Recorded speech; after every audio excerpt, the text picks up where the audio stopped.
रंगों से बनता जो घेरा वह संबंध तुम्हारा मेरा, क्या बात है भैया, वह संबंध तुम्हारा मेरा।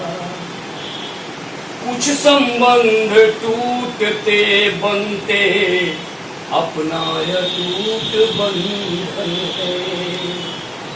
सच है पूर्व जन्म से इस बंधन का हुआ निबंधन है कि हर्ष चंद्र जो सना मिलन का, तारों से जो नील गगन का, सितार से स्वर के गुंजन का, देह से जो रिश्ता जीवन का, कि प्रकृति ने जो धरा क्षितिज के आलिंगन का चित्र उकेरा, वह संबंध तुम्हारा मेरा, वह संबंध तुम्हारा मेरा।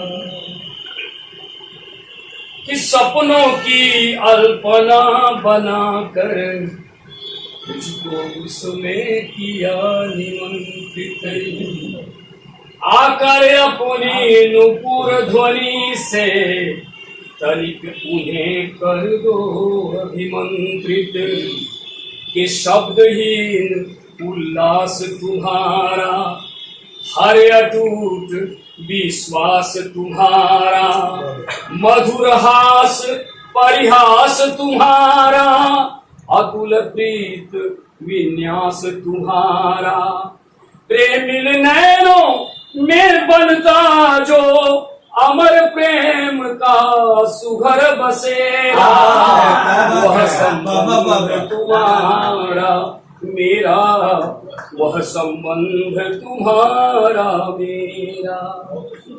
मंद है कि शलभ झुलसता पर दीपों की लौ से दूर न जाना, होकर जल विहीन एक मीन कहाँ पल भर जी पाता।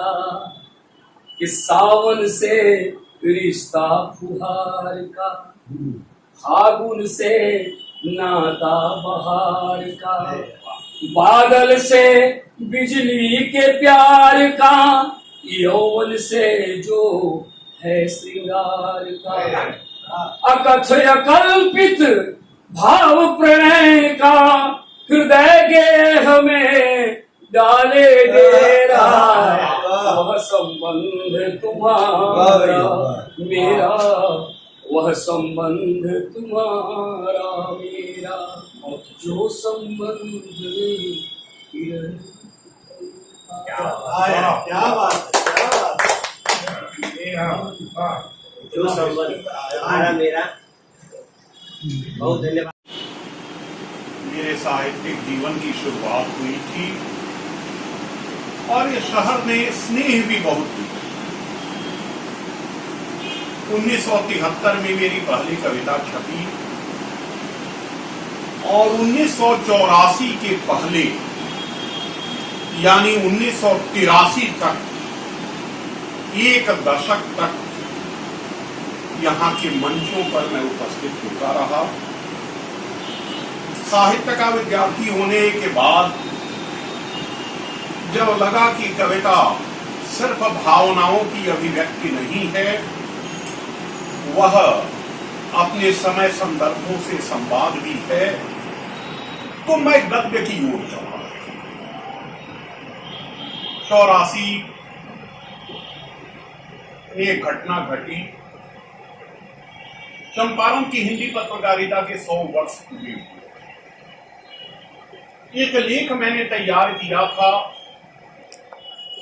चंपारण की हिंदी पत्रकारिता के 100 वर्ष। बेतिया टाइम्स पर मेज जी निकालते थे, उसमें वह लेख गया। उसी प्रेस में जनता प्रेस, जो बाद में अजनता प्रेस हुआ, आज वह है कि नहीं मैं नहीं जानता, सत्यनारायण झुनझुनवाला जी राम मनोहर लोहिया के ममेरे भाई, वहां वह मुठभेड़ हो रहा था तो जुल्म का प्रतिकार के संपादक शैलेंद्र जी ने कहा कि वह लेख मुझे है। मैंने कहा कि मैंने ले लिया, कंप्लीट हो गया। तो एक नया लेख, पश्चिमी चंपारण, नया परिवेश, नए साहित्यकार, 50 साहित्यकारों का परिचय। किशोरी लाल अंशुमाली जी थे उससे। मुझ पर आरोप लगा कि मैं किसी से 2 समोसे खा लेता हूं, 1 कप चाय पी लेता हूं और साहित्यकार होने का प्रमाण पत्र दे देता। उसी जुल्म के प्रतिकार के 2 अंकों में मेरा वह परिचयात्मक लेख छपा और उसके बाद उसमें समीक्षा छपी। मैंने जब अपना पक्ष रखा तो जुल्म का प्रतिकार ने मेरा पक्ष नहीं रखा। जुल्म का प्रतिकार का चंपारण अंक निकल रहा था। मेरे गुरु प्रोफेसर बलराम मिश्र जी, मंत्र मुदित जी, सुरेश गुप्त जी, ये सब लोग वहां संबद्ध थे। मैं साहित्यिक जगत में अछूत हो गया। उस समय प्रोफेसर शिवचंद्र अमर यहां आए और उन्होंने कहा कि तुमने मुझसे पूछा था कि मैंने लिखना क्यों बंद, तो क्या महसूस हो रहा है? एक लंबी लाइन खींचो और उसके बाद मेरी एक पुस्तक आई पश्चिमी चंपारण की। यह वह दौर था जब मैं गहरे अवसाद में था। मुझसे मिलने में लोग कतराते थे कि कहीं उनकी साहित्यिक पहचान न हो जाए। उस समय एक रचना मैंने लिखी थी कि हर पहचाना चेहरा भी अनजाना लगता है, अब अपना यह शहर यार के भावों के मंदिर से आती है मदिरा की बू, अपना प्यारा घर तो अब मैं खाना लगता है।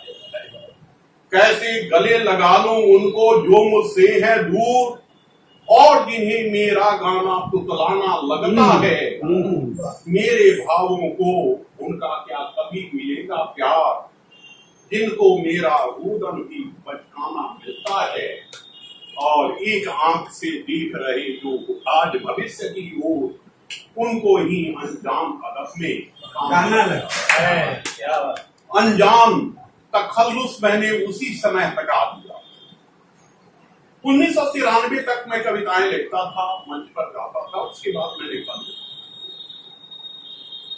तो आखिरी समय की एक रचना, वैसे गीत भी लिखता था लेकिन याद नहीं है।